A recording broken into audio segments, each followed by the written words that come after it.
Hello, it's Zutshi here, and in this video I'd like to explain how you can pay off your home mortgage in 8 to 10 years, but maybe not the way you'd normally do it.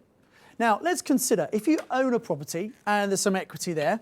Let's say property's worth £200,000 and you've got a mortgage of £50,000. Okay? Now what most people would do, they'll work really hard, they'll have a repayment mortgage, and the idea is that in a few years' time, maybe 10 years' time, the mortgage might be paid off.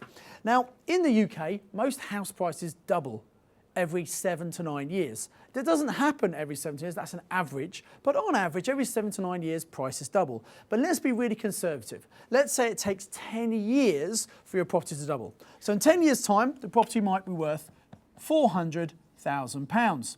And in 10 years' time, maybe you've paid off your mortgage in full. What that means is you've got a house with £400,000 of equity. Fantastic. There's a slight problem though. If you wanted to move to a similar size house in a similar area, it's also going to cost you £400,000 because everything else will have gone up in value. So although you've got a valuable asset, in real terms, you've got this valuable asset, but no cash. So what most people do is they have to sell the big house, downscale to a smaller one or go to a cheaper area to release some money to live on. But wouldn't it be great if you could pay off your mortgage and have some cash flow as well? So let me explain how that might happen. So let's assume in this particular property you've got some equity. There's £150,000 of equity. Now you may not have any equity at all, but what I want you to do is understand this principle, and in the end I'll explain how you can apply it for yourself, no matter how much equity you've got or haven't got. In this case though, we'll assume there's £150,000. So what we could do, this is your own home mortgage, and remember, if you're only ever going to have one house, the best thing you do is pay off your mortgage as quickly as possible. But if you're an investor, we're going to do something slightly different.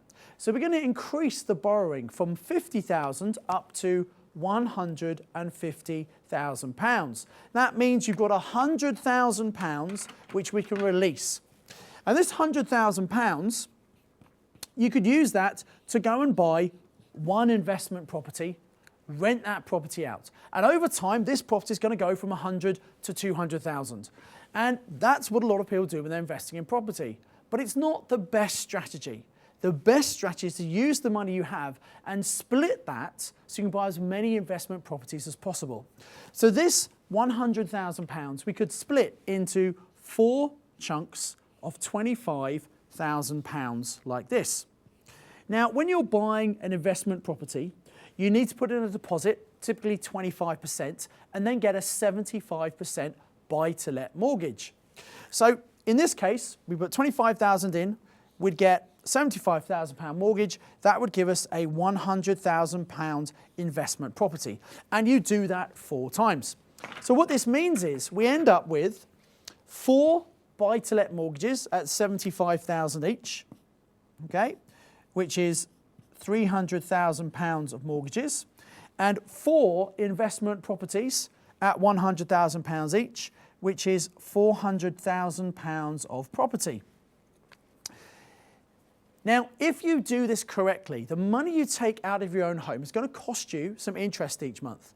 But if you buy the right kind of properties, each of these properties will not only cover the buy-to-let mortgage, but also give you enough cash to cover the borrowing on your own home. So if you do this correctly, it needn't cost you a penny. It's just a bit of time and effort buying these 4 properties. So why on earth would you do that? Well, remember in about 10 years' time, property prices could double.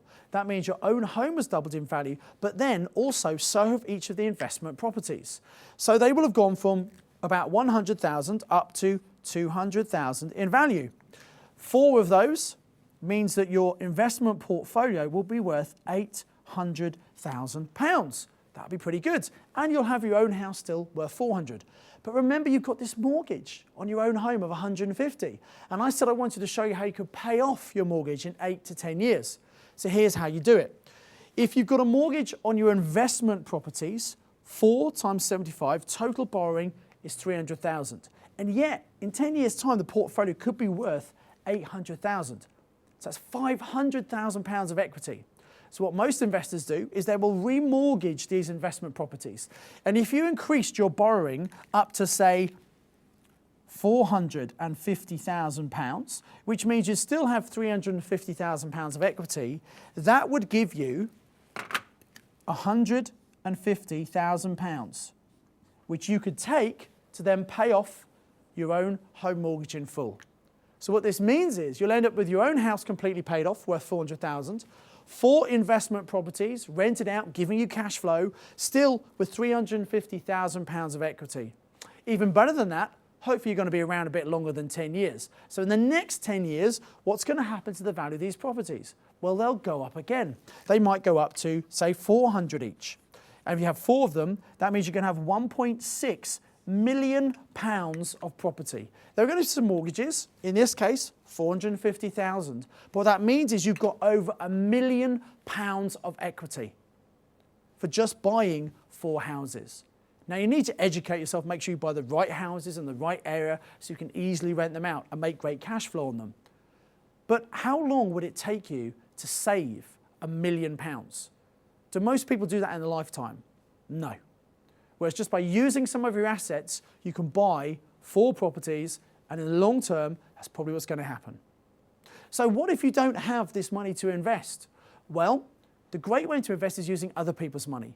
Maybe you've got family or friends who have got this kind of equity and they want to have a bit of a pension, but they don't know how to do it. So if you educate yourself, you could be the person finding these properties, looking after these, and doing some sort of joint venture deal on the revenue that comes out.